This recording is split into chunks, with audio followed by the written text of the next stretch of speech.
Ayan, andito ako ngayon sa Van Horn. May chismis ako at may marites sa inyo. Nakita nyo yan, Tim Horton. O, yan, Tim Horton. Dito yan sa Van Horn. Corner, Victoria. Yan yung Metro Plamondon. O, yan. Kung pupunta kayo sa Montreal at gusto nyong malaman kung anong latest, pumunta lang kayo dito sa Tim Horton. Lahat ng mga latest, lahat ng chismis, kung anong nangyayari sa community, dyan nyo malalaman. O, kung sino yung mga kabit ng may mga kabit. Ano na naman yan, Jonathan?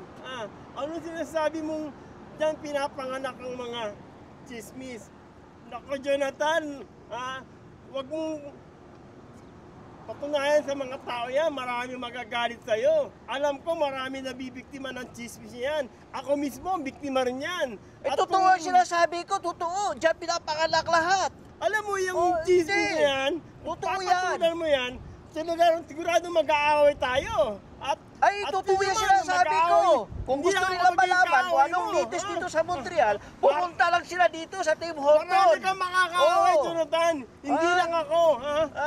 Sobra yan, hindi tama yan. Sige ka, umalis ka na nga rito para hindi kami mabulabog. Alis! Alis!